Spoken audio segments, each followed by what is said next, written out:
Shalom and welcome to another in our series of podcasts from Temple Beth Am, a dynamic center for conservative Judaism in Los Angeles. This is a recording of our weekly Exploring the Parasha class with Rabbi Rebecca Schatz and Rabbi Matt Shapiro.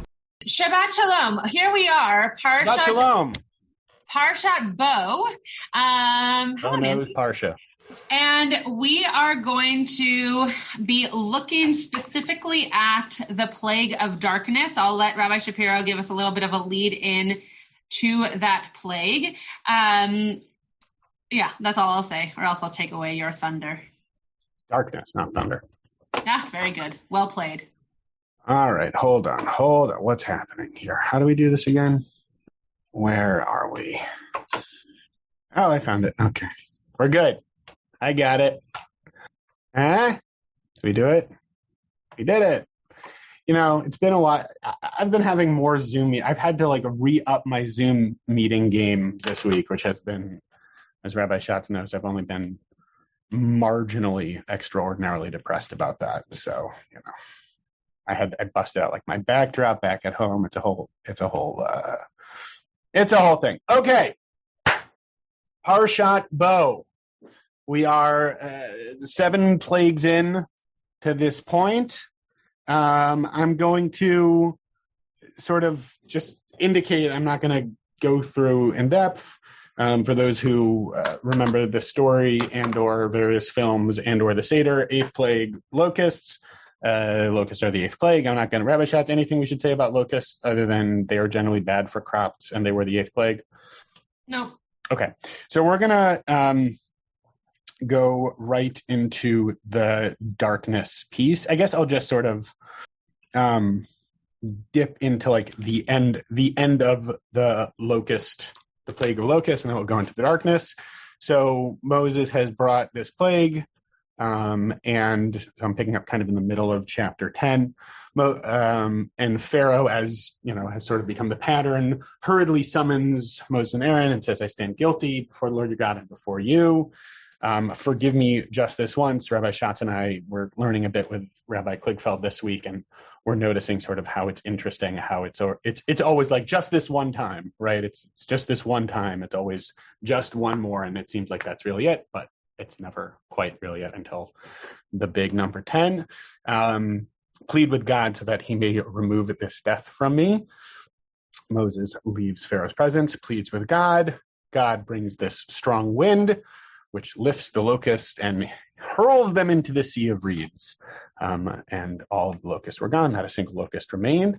Then again, sort of the famous construct that God hardens Pharaoh's heart, which is complicated and challenging and theologically disturbing for a variety of ways. We're not going to dwell on that today, but just sort of nodding at that and recognizing it. And once again, Pharaoh does not send Bnei Israel out.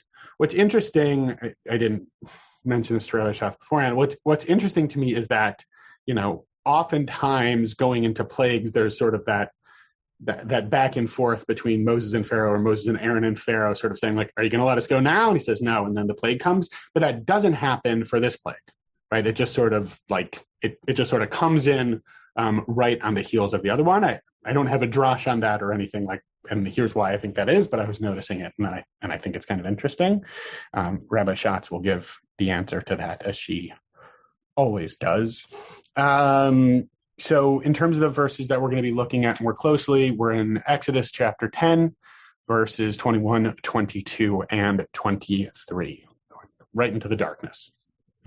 Vayomer Adonai el Moshe, God says to Moses, Nateh yadcha al hashamayim, hold up your arm towards the sky, towards the heavens. Vayhi choshech al eretz Mitzrayim, and there will be darkness upon the land of Egypt.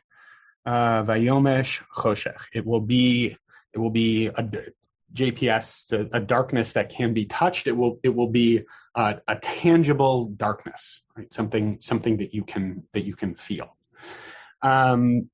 Quick side note, which business as usual. I think I was in Gveret Orbach's class in 6th grade, and we had to make dioramas, and I had Choshech to make a diorama for. And so we took like a couple of black hairnets. I made like the darkness out of the hairnet for the diorama. I remember that very clearly. It's about as artistically creative as I get, is darkness out of hairnets, but like a tangible darkness. I don't know if it actually felt like a hairnet, but that's what comes to mind for me. Okay. Vayet Moshe et yado el Hashamayim. He does as God told him to do. Vayhi choshech afela bechol eretz Mitzrayim. And indeed, there was this thick darkness in all of the land of Egypt, shloshet yamim, for 3 days.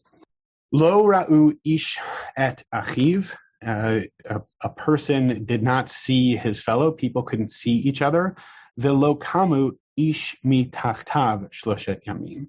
And for 3 days, each person could not get up. Kamu mitachtav, like couldn't get up from like underneath, couldn't get up from where he was. L'chol b'nei Yisrael haya or b'moshavotam. And however, for all of the Israelites, there was light in their dwellings. So I'll just say, I have a lot to say on these verses. I always, find them to be compelling and interesting. I think there's some interesting sort of ways of thinking about what darkness is. I'll foreground sort of in the realm of the mental health realm that we often nod into here, right? That darkness is more than just darkness, right? It's not just about how much light there is or isn't, but there's also a relational component here in terms of verse 23 that we see very clearly, right? That when we talk about darkness, it's being described in the construct of how people can or cannot, see each other face to face, which is interesting, right? There's a lot of ways of describing what darkness is, and here it's in the context of people relating to each other. And the flip side to that is, what's going on, what makes it possible for Bnei Israel to still have this light. I have a lot more that I want to say about it, but that would take up too much time. And it's 2022. It's a new Rabbi Matt Shapiro. I'm going to be mindful of how much I talk. How have I been doing on that so far, Rabbi Schatz? Great. Well, it was your turn, so you've done a great job so far. Now's the real test. Okay. Can you actually make it a little bit bigger, Rabbi Shapiro? Thank you. Okay. No, that's smaller. Yep. Great. So any kushiyot, I will also keep my thoughts on this to a minimum before and during your kushiyot. Just to plug our bar mitzvah tomorrow, he is giving his drash on the plague of darkness. So if you are interested in more of this, please tune in or show up to the bar mitzvah tomorrow morning. And I know that it's a good drash. I've inside baseball on that one. Can you scroll? Yeah. No, stop. You're very annoying. Okay, scroll down a little bit more. Okay, great. All right, Renee, I saw your hand first, and then Nancy.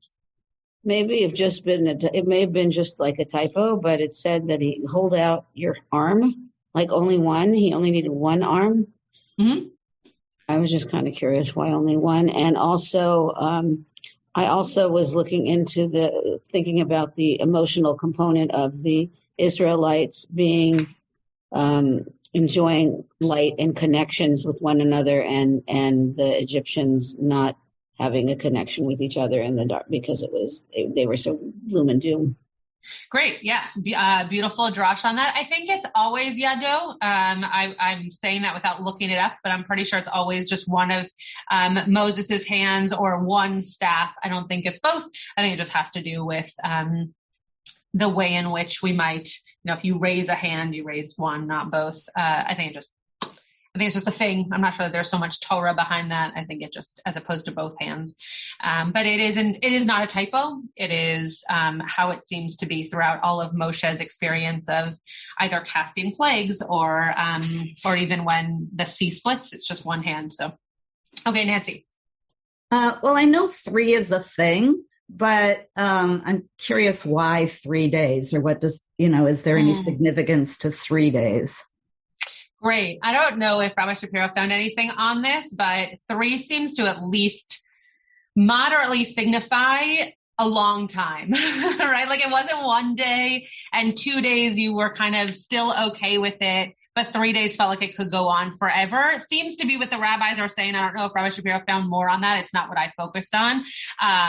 But he's raising his eyebrows. So maybe that means that he did find something. I don't know how to speak that language yet.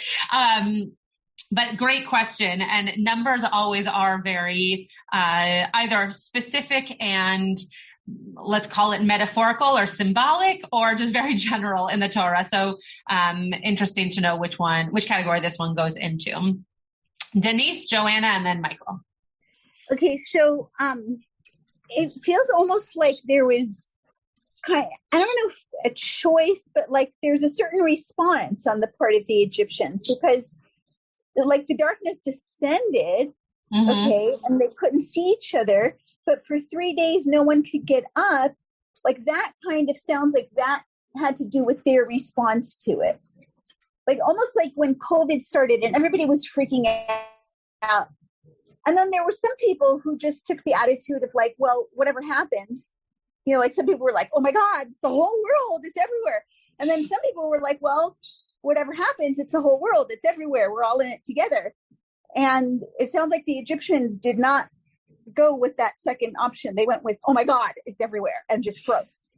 Yeah, I'm so glad that you went on to explain it, because I was going to ask you to say a little bit more about what you meant by that. But I love that interpretation of it. And I don't know if Rabbi Shapiro was catching on to this, but you just described the way in which Rabbi Shapiro and Rabbi Schatz were very different at the beginning of COVID. One of us was very doomsday about the whole thing, and the other one of us was not. You are welcome to decide which one of us was which. But I do think that one of us was right and the other of us was wrong. Oh, very interesting. That is a perspective.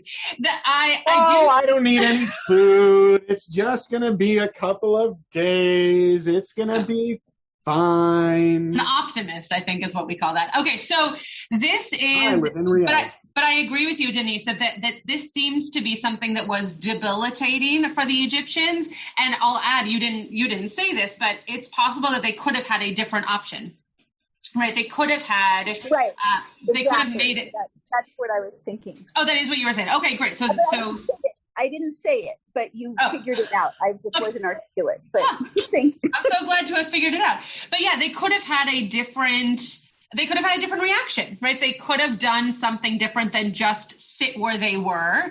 I always think of, when you learn about the laws of Shabbat, you often hear about how when people first knew what they couldn't do on Shabbat, whether this is true or just an old wives' tale, people would just sit in the dark because they weren't sure if they walked on the dirt. Was that a malacha? Was that something they weren't supposed to do? And obviously homes were made of dirt floors in those days, right? Would they just sit where they were for 25 hours and not move because of all the stringencies of Shabbat? Or would they find the ways in which they could observe the laws of Shabbat but still live their lives? So you bringing this to our attention also reminded me of that there are ways in which we could just stay put, stay very kind of stuck, so to speak, or they could have had a different reaction. Fascinating. Thank you. Joanna, and then Michael.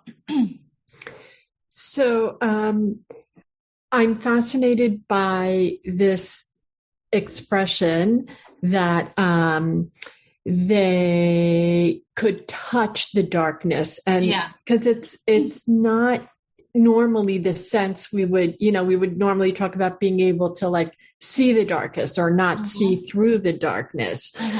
And it reminds me a little bit, one of my kids was always sort of like combining senses with what he was experiencing in ways that most of us wouldn't. Interesting. Most of us would look would anticipate rain by looking up at the sky and saying it looks like rain because we see gray clouds. And his expression always was, it smells like it's going to rain today. And it's true sometimes. There's like a certain smell in the atmosphere just before it rains. But so that kind of thing is fascinating, and why that expression. And not so much of a question, but the other thing that struck me here is, if I remember the text correctly, there's no involvement of the staff in the 10th plague. Like, God just brings about that final devastating plague. So the contrast is interesting, because the first plague starts with striking the staff towards the ground, and this last one involving the staff is up to the heavens. Interesting. Great. Yeah, that is a fine distinction. Though we're not focusing on the darkness that you can touch, it does remind me of the later on when we get the 10 Commandments, one of my favorite pieces of Torah, which is that the people saw the voices coming from God, right? That we all experience things in a different way, and that our senses can be heightened in different ways depending on how we're experiencing something. And so this idea that this darkness was so thick that whether you actually could touch it or it just felt like it was so thick that if you've ever been in San Francisco when there's really bad fog, it's a similar kind of experience where you feel like you can touch it. You can't actually obviously touch it, but you feel like if you were in it, you'd be able to grasp onto it. So yeah, thank you for bringing that example, especially of the rain. It's a really easy one for all of us to connect to. Mike.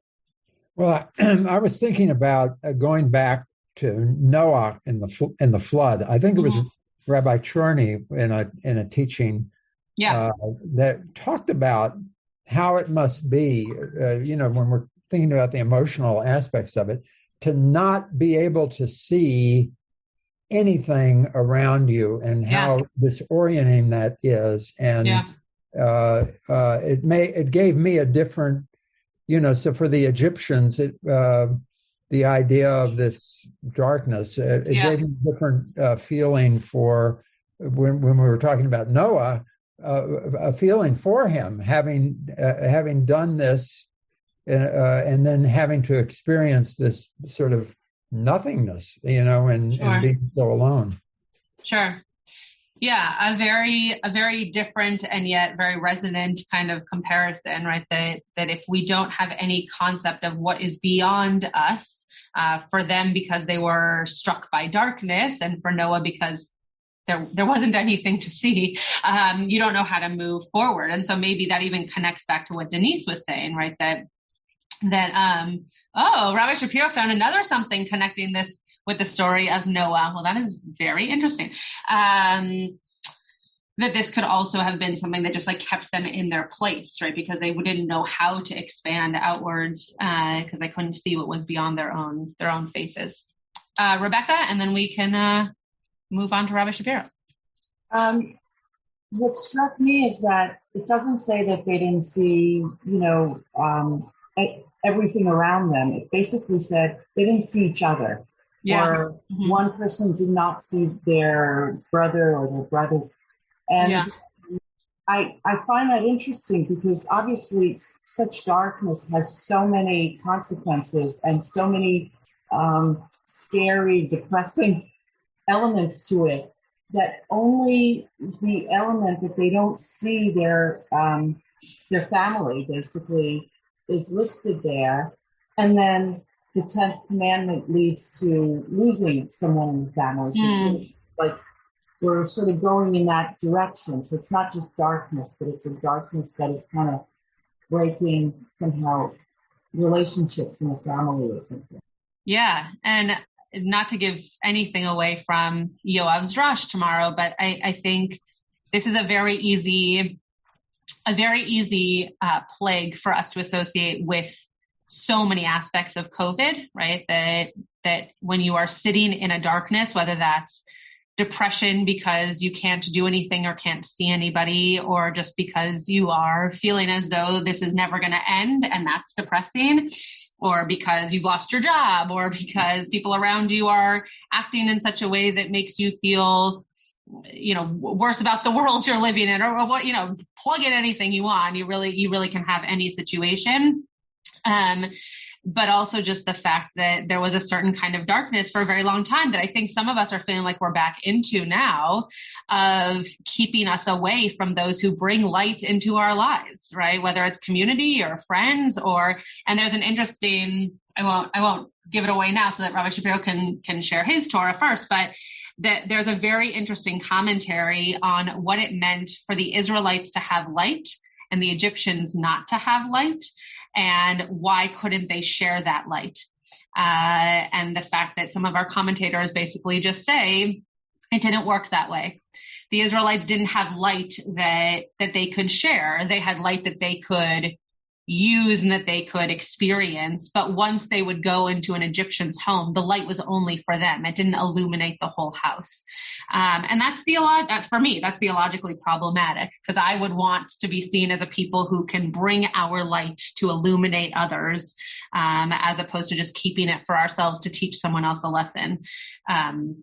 So thank you for sharing that and for giving me an opening to share that little piece of Torah. Rabbi Shapiro.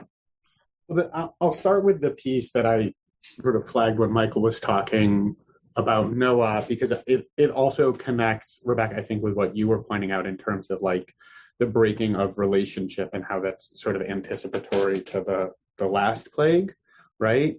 Because, so I was flipping through Aviva Zornberg's work on Exodus again.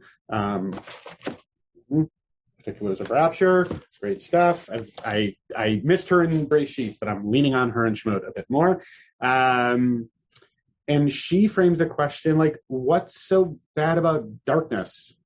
Like, who cares, right? They've had bloody rivers and locusts eating all their crops, and like, things have not been great. And then the lights go out for a couple of days, right? Like, it's not good. It's not what you would want, but compared to like wild beasts roaming the streets or everyone having herpes all over themselves, right? Like a few days of having the lights out, not so bad, right? So I'm sure I've thought about that question, but it's been a while since I thought about that question. And she frames it as thinking about, she quotes, she makes the connection, pulling from Midrash. I don't know exactly what the Midrash is, but I'm guessing it's more than one because she says Midrashic sources. But she's the one who connects it with this idea from the story of Noah and talks about how this actually articulates of a breaking of like the covenant that God made with Noah years and years ago, right? That at the end, right, when Noah finally comes out, that God says, as long as the earth endures and harvest and planting and cold and heat and day and night shall not cease. But here they stop, right? Here the usual mechanisms of day and night stop, which is, it's the darkness in terms of all the ways that we're talking about it, but it's also, not only is it the fact that it's 3 days, and I'm going to say one more thing in a second that actually suggests it was 6 days, not 3 days. It was that chunk of time where people couldn't see each other and couldn't connect with each other, whatever it is. It's symbolic of something much, much, much bigger than that. It's actually symbolic of, because I think folks know this, right? Even, and Rabbi Schatz, I don't know if this will connect with sort of your piece about the distinction between the Israelites and the Egyptians, right? But whether you're Bnei Israel or not, there are the Noahide laws, right, that everyone is supposed to keep, right? That there's this covenant with all people and God, and then there's the specific covenant with the Israelites and God. But that covenant that got, right, Noah wasn't Jewish. No, right? Noah was not part of, he wasn't an Ivri, he wasn't part of Bnei Israel. So there is something that has been broken in this covenant. And I just think that that's a really interesting framing for thinking about, like, why is the darkness so bad and what's really at stake when we talk about this particular type of darkness. So I'm going to use that as kind of a launching pad to talk about this other piece that I saw. And it picks up on, like, it's Rashi's piece on this. I'll just sort of, hold on, there we go. Okay. And in the Midrash, they notice an interesting thing, right? We've talked about this before. Nothing in the Torah is by accident, right? There's no such thing as a redundant verse, word, letter, et cetera, et cetera. So 3 days is mentioned twice, right? It's mentioned once in verse 22, and it's mentioned once in verse 23. So Choshech Afela Bechol Eretz Mitzrayim Shloshet Yamim. It was this thick darkness for 3 days. Lo Ra'u Ish Et Echav, right? So and a person couldn't see his fellow. And then Velo Kamu Ish Mitachtav Shloshet Yamim. And then, having experienced that darkness, people couldn't get up for another 3 days, right? So there's the first phase where there's this really thick darkness. And then because of that darkness, there's the reverberating impact of that darkness. And I think Rabbi Schatz is smiling a very big smile. I love these kinds of I love these pieces of Torah when people can do that. That is awesome. Yeah. I love that. Isn't that great? Yeah. Yeah. And I think, when it comes to these relational pieces, and Denise, I mean, I heard you slightly different than Rabbi Schatz, less about those of us who had an accurate sense of what a pandemic would hold and those of us who had our heads in the sand, and more about, right, there's what happens to you, or there's what happens to the world, and then there's how you respond to it, right? There's the vast majority of things that happen in the world I cannot control, right? On a good day, I can control most of the things I do and most of the things I say. That's about it, right? But I can have some agency in terms of how I respond to the world around me. And if I'm going through a pandemic, I can respond even with an accurate sense of what it is, I can respond with fear and panic and, all of sort of those more negative emotions and getting lost in those. Or I can say, okay, this is something that's really happening. How am I going to try to stay connected, be in relationship, help people who are in need of help, right? Like that kind of stuff. So it's a two-parter, right? It's actually a two-part plague. First, there is the thick darkness that impacts the people and they can't see each other. And then because of that, even if they can't, they're just stuck in it, right? They can't even get up. That the impact of that darkness reverberates. And just sort of the other half move I'll make there is, I think most people wind up in darkness at some point, right? Literal, right? Whether it's literal or more figurative, right? We all have moments, I don't know about we all, I have moments, speaking of I statements, right? I have moments when I feel like things are really that thick darkness. And so then the question is, how do I still find a way to get up? How do I sort of say, yes, this is what I'm feeling. This is what I'm experiencing. Okay. And I can't just stay in it for another 3 days. I still got to try to find a way to stand up and get up and keep doing what I need to do to actually relate to other people. So that's the Rashi, and that's my Rashi riff. Just before we call on everybody who raised their hand, I agree with you. I fully agree. And I think that, not to continue using you and I as an example, but I think that it's also different in terms of the darkness being around you and then how you navigate it. Like the different ways that you find light, or the different people who you find to bring you that light. Like I think without patting myself on the back, I think that in certain times where I feel like this is therapy for everybody to listen to how I expect my relationship with Rabbi Shapiro to go on a daily basis. I think that at times when you are definitely being more of a realist about the darkness in the world, I get a dose of the real world, right? I get a dose of like what that reality check really is. And you get a dose of my optimism that hopefully helps you not stay in that doomsday, the world is over type mentality that people have around this, very understandably, around this pandemic that we're going through. So I think that the darkness could also feel different for different people, and therefore is actually that's why I like the 3 and 3, right? That it's possible also that the first 3 felt one way and the second 3 felt another way, and that maybe some of that had to do with the realization of light elsewhere. And I would flip that around to say I think that's part of what being able to see each other really is. Exactly. Right? Being able to, right, we have relationships with people who aren't identical to us because through that we are able to see, pun intended, more clearly what's really going on.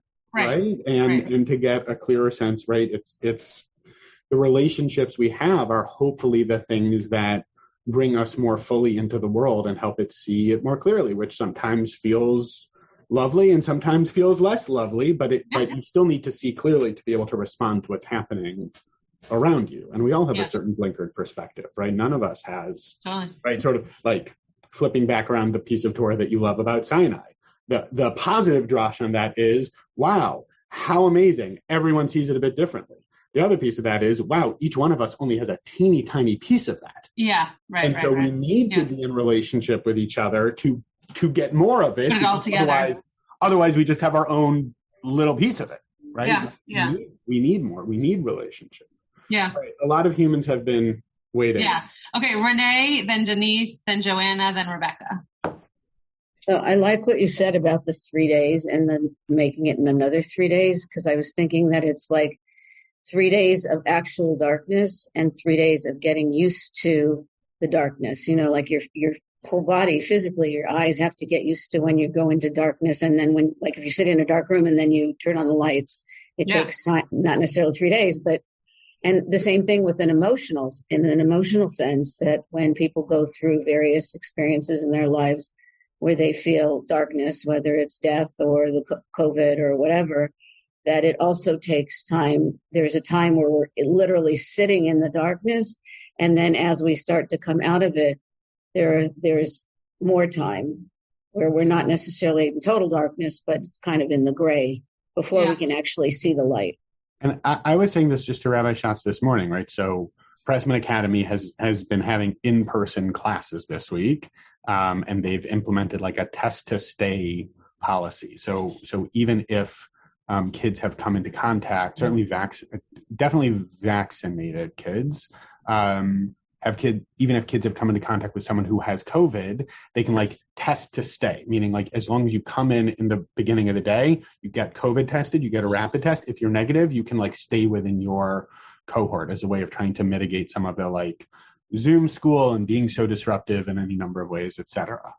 And so like this morning when I came into the building, unfortunately, I got to see a lot of people who I haven't seen in a while, right? And I was saying to Rabbi Schatz, it's like, I saw this person, I saw that person. It's been so long, right? And it has ebbed and flowed, like high holidays, of course, I saw a lot of people, but it was just sort of another reminder of like, man, like, we just don't see people like we used to. We just don't. And there is a darkness to that. And part of it's that I'm an extrovert and I get energy from being around other humans. But I think there is like a darkness to that. Just the people who you're not going to necessarily send a check-in email to or make a point to call on the phone or even text with, just like the people who are part of the fabric of your life that we haven't been as connected to because of this schmutz that we've been dealing with for 22 months. But the flip side to that is like really feeling that light when you do see those people and trying to like, savor that and amplify that and have that sustain you, So anyway, that's what. Right. And again, my reaction to Rabbi Shapiro saying, look at all these people that I got to see this morning. My reaction was, why you saw them, right?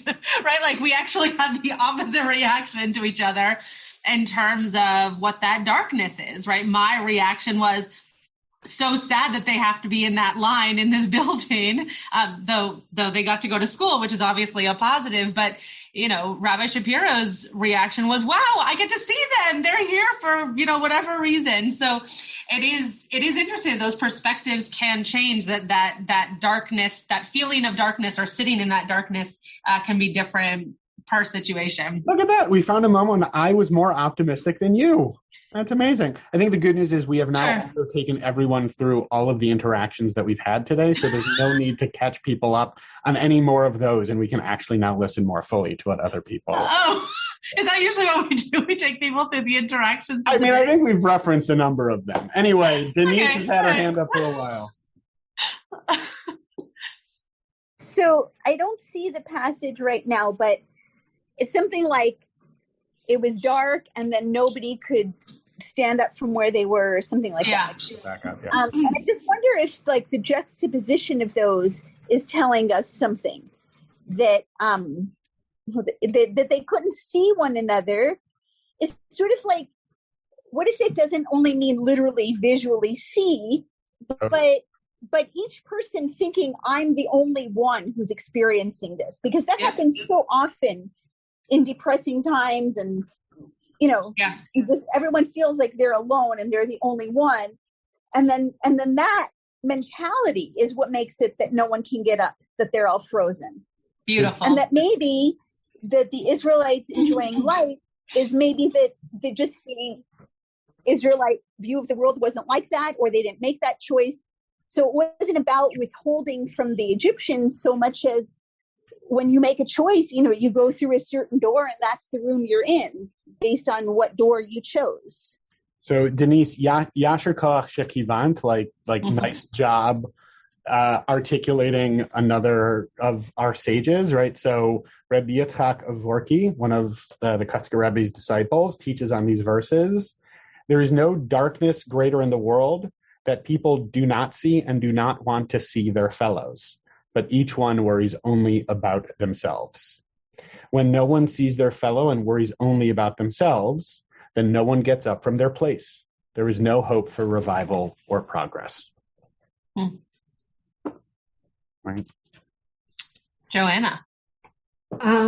So picking up on some of the things that have been said, this division of 2 sets of 3 days is really interesting to me, because I think there's a potential read of the first 3 days.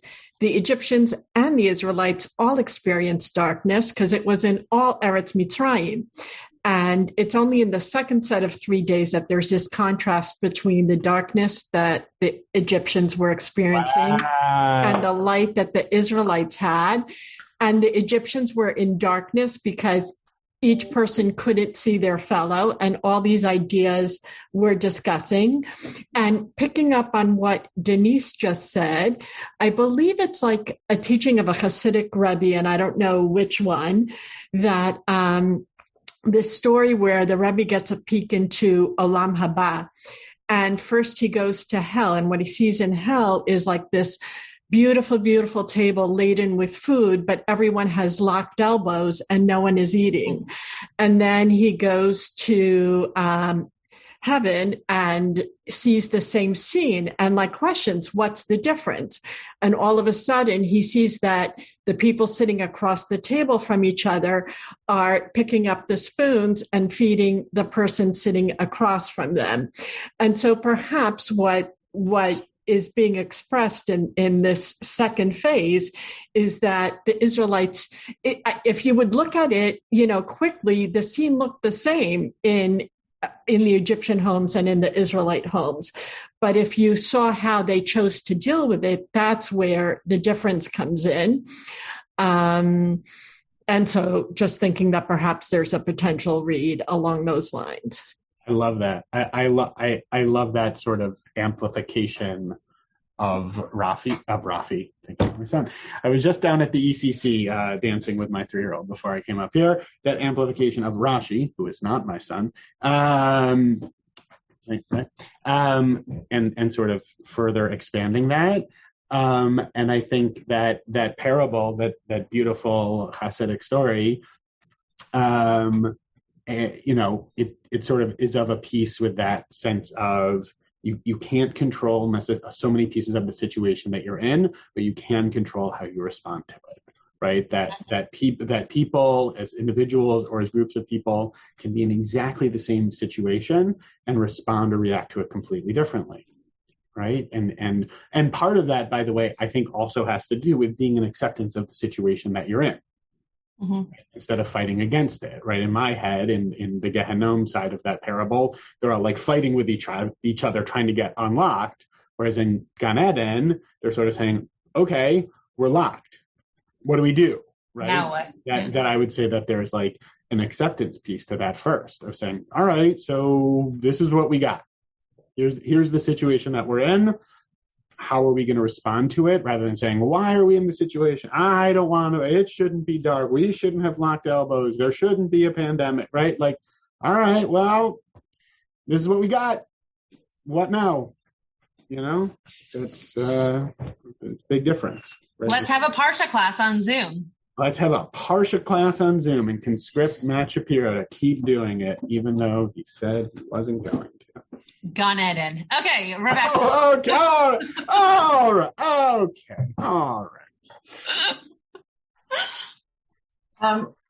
What Rabbi Shapiro brought up about school kind of threw me into where we're in right now in my home with regard to that. And it kind of made me think of a different aspect of the to the mental health that's related to COVID, which is that I kind of can connect the not getting up from under the darkness to not being back in a routine, which I find is often really very helpful. Yeah.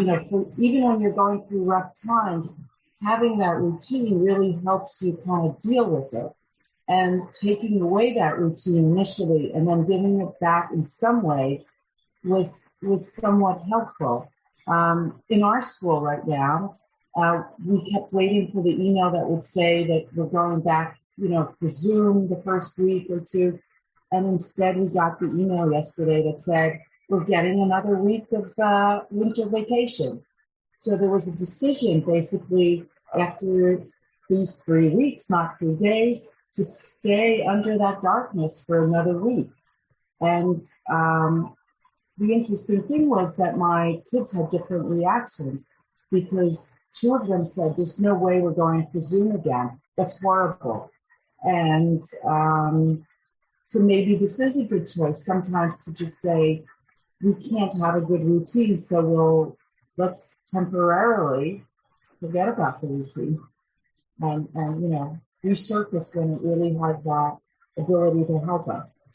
Yeah, and part of what's so difficult right now is A, everybody's experiencing it so differently, and B, there are, massively different interpretations of what staying in darkness is, right? For some people, staying in darkness means being in denial and sort of walking blithely out into the world, and for some people, staying in darkness means staying at home and continuing to, have your life so drastically impacted by what's happening around you. I heard myself saying something that I did not expect to hear myself say. I was talking with someone today who was talking about going to a wedding, like a pretty big wedding in a couple of weeks.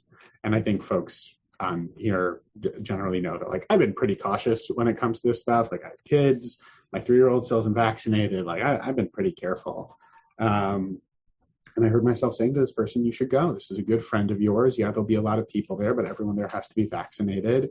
We have to keep living our lives. And that was based on guidance from a doctor who I spoke to earlier this week. And that's what she was advocating for, who has been pretty cautious all along. And one of her kids currently has COVID. And she was saying, like, we just can't stay in this forever. This isn't going away. Well, and that our lives, that same doctor would also say, and our lives need us to feel as though there is joy to look forward to, even if there's moderate risk, right? And so going to that wedding, knowing that you might be taking a risk more so than whatever your normal routine looks like day to day, bringing that joy into your life is that light, is is meaningful, even if there is going to be some amount of risk that you otherwise daily wouldn't be bringing into your life. And I also said to her, like, I don't even know if I know I agree with what I'm saying, but I think there's what to say in the other direction. Meaning, like, if I was invited to that wedding, I wouldn't go because one of my kids is still unvaccinated. Right. If all of my kids were vaccinated, I still don't know that I would go. But I think also, and I think this gets back to Rabbi Schatz's example of, like, you know, one of us can feel one way, one of us can feel the other way, independent, right? Part of this is also just like a willingness to be in relationship and talk to each other, right? Instead of just hunkering down, because I think light comes from interaction and dialogue, right? Like that's part of what we're seeing is just by virtue of talking about stuff openly and honestly, there's light in that. I know a couple of hands have been up for a while, but I want to make sure to toss this piece out there. Just in the Eitz Chaim Chumash, I saw a really interesting piece that sort of flips the not seeing each other's faces on its head, which is that in the Mishnah, the way that they describe, right, the rabbis of the Mishnah are very, very concerned about how you know when you can say, what time of day you can say certain prayers. And Rabbi Schatz, I care deeply about that. I don't go a day without being worried about at what time I can say the various prayers that I say, right? But the way that they define dawn is when you can see somebody's face from a certain distance. Yeah. Right. That's how you know what light is. When you very good. When you can see another person. Good job. Right. Thanks, Rabbi. Yeah. So that's that. Thank you, Eitz Chaim Chumash. So that's the other direction of it. Right. Just as darkness is not seeing someone, light is when you can see someone, which I think weaves through a lot of the different pieces. Denise, you have been waiting so patiently and has left the class because of how long I made her wait. Denise, do you want to share what you were thinking about? It was making me remember in the 94 earthquake. So the lights went out and eventually they came on after a few hours, but the gas was out. And I think the gas took longer because it was like more dangerous in an aftershock or so. I don't really know, but it was just really cold and no stoves or anything. And everybody was sort of complaining and in not total darkness because we had electricity, but no heat and no this and that. And like everyone I knew was eating peanut butter and cereal and stuff. And my mother, who we always used to joke that she could feed people in a nuclear winter because there's always a ton of stuff in the house, made chicken cacciatore in the microwave. And it was just so cool. And it brought so much light, just that she did something normal in a really rudimentary way, but it was like the most precious dinner we ever had. Like working within what is, right? Yes, exactly. This is what we've got. Like, yeah, okay, oh my God, all the food's going to spoil in the freezer. Okay, let's cook it up in the microwave. Right. Yeah, absolutely. Makes a lot of sense. Sarah's story about that with her family, by the way, is they just had a bunch of like cherry Mickey Mouse lollipops that they had to get by on. But the microwave chicken cacciatore sounds a lot tastier. We ate Cheerios. I was eating whatever I was eating in Chicago, and I didn't know what a North. Oh, right. You weren't here. Correct. Marlise and/or Gary. Good morning. It's still morning. I don't know. I just, as everyone was talking, I was thinking about this podcast that I listened to learn about COVID. Dr. Osterholm, and I always, talks about all the different facts around the country and different topics. But one thing, he's from Minnesota, and he has kind of this, I don't call, because we're going to talk about light, and he actually monitors how much light there is in the daytime. So since December 21st, the solstice, there's 10 more minutes of light. And in June, it's going to be like almost 7 hours more of light than there is right now. And there's just, so he kind of, it was a very like hopeful note, more light is coming. And it's interesting how it's metaphorical, but it's also really that it is actually a physical thing. Sure. People do get depressed when there's, in the winter. Yeah. And, so I just thought it's just kind of moving to me that along with all the facts and figures and scientific inquiry. That's just a very simple thing that he looks at to bring to his community. Yeah, I think we definitely hear that a lot, especially in the winter months, obviously. And with COVID, I think, it makes it all the more so dark. Can we get rid of daylight savings time? Can we get rid of that already? Rabbi Schatz, can you get working on that? Yeah, you and I are we'll just let the government know that we think that we should just be done with it. Is that what you want? Yeah. Great. I'm on it. That'll be my next email. Okay, Mike. Me? Yes. Oh, okay. Well, I just think that, it makes I love the idea about the 6 days and the idea that nothing is a given, and that the idea that people sort of have expressed of take advantage of what you have, and brings to mind here in Texas that we had not a blackout, but the power crisis last winter, and people were sitting in their houses in 45 degrees for 3 or 4 days, and without water also, and it was pretty, for a lot of people, it was a pretty rough event and eye-opening. Yeah. Right. And to go back to that story that we were talking about, that Hasidic tale, right, the way in which people felt like they got to come out of that, or at least feel seen, was by others helping them, whether that was bringing them into their homes where they did have power, or finding ways to get them food and water and, clothes. That very much happened in this community in San Antonio. Exactly. Yeah. Rabbi Shapiro. Yeah. I'm just turning it back over to you. Was that my bow cue? Was that a bow cue? Oh, sure, yeah. Did you have a bow? You didn't get to talk very much today. I didn't do well though. No. I really thought that everybody shared a lot of really beautiful Torah, and we got to respond to it. I like when we don't talk and they do. I think that this is something that we can all really relate to. It's something that, to go back to what we kind of started off by saying, there is something very powerful about this kind of darkness, whether it's that you feel it, or you can touch it, or you experience it. Very good. Rebecca just said Taya Bo on Parashat Bo. Yes, very, very good.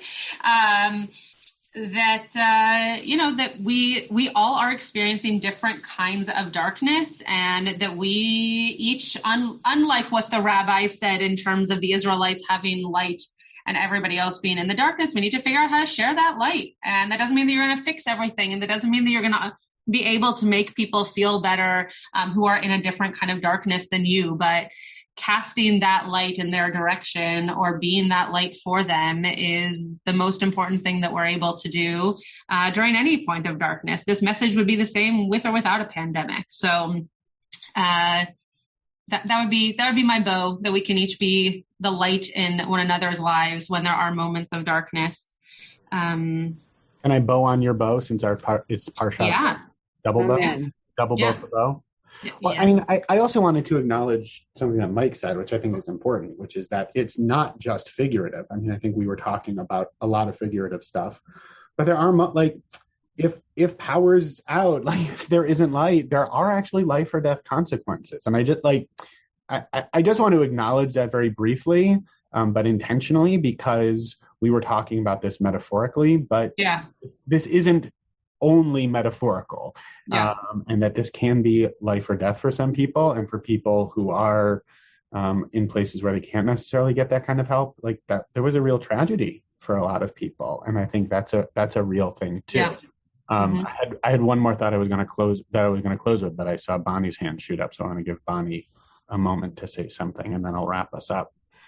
Well, I just wanted to say that it's been very dark in my life past. We talk about 6 days. It feels like we had 300 and then this other 300 over the 2 years. And right now I'm experiencing a lot of illness and death amongst friends. And you all helped to bring some light into my life this morning. And Bonnie. I also want to say that, Bonnie, I think you bring, I am always glad to see you. I think you bring some really beautiful light. I'll also say that I got to see Bonnie reading to some kids in the library here at the school a couple of weeks ago, and that brought a lot of light. Right? I think we each have the capacity to bring light, even when we might be feeling some darkness. And along those lines, I was very excited. I quoted the commentary in the Eitz Chaim Chumash, but there was a bonus phrase in the Eitz Chaim Chumash that I was too excited about to not share with you before we wrap up. The commentary just before it said, perhaps the Egyptians were depressed by the series of calamities that struck them, or by the realization of how much their own comfort depended on the enslavement of others. Here we go.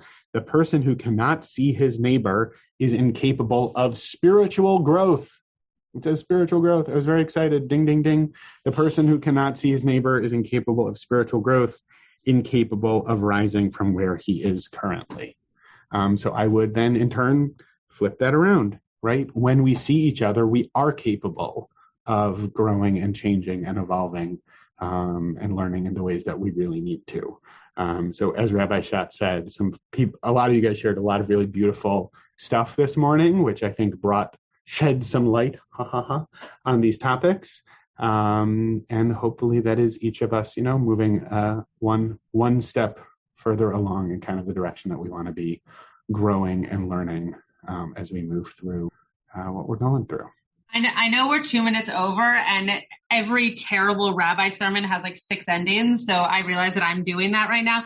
But I want to just add one last thing, which is we've talked a lot about people finding light in those around you. And when Rabbi Shapiro mentioned Bonnie reading to kids at Pressman, that is a light for all of us who get to watch Bonnie do that, and for those kids. And also that's bringing light into your own life. We also can focus on the ways that we can create that light for ourselves. It doesn't have to be that it comes from others. It's beautiful when it can, but also reminding ourselves that there are ways in which we take care of our own mental health, our own spiritual health, our own physical health that bring light to moments of darkness, and that's just as powerful, if not sometimes more so powerful, when we might not have another opportunity to be in people's presence. So that was my last bow on all the other bows. And another bow. My light that I'll bring is to stop adding bows to more bows. Awesome. All right. Shabbat shalom, everyone. Hope to see you. Rasha Koach, rabbis, for bringing light to us. Thanks. Today. Thank you. Hope to see many of you over Shabbat, and hope that this is a healthy and safe week for all of you. You have been listening to another in our series of podcasts from Temple Beth Am, a dynamic center for conservative Judaism in Los Angeles. If you enjoy these podcasts, we invite you to write a review on the Apple Podcast site or wherever you get your podcasts. For more information about Temple Beth Am Los Angeles, go to tbala.org.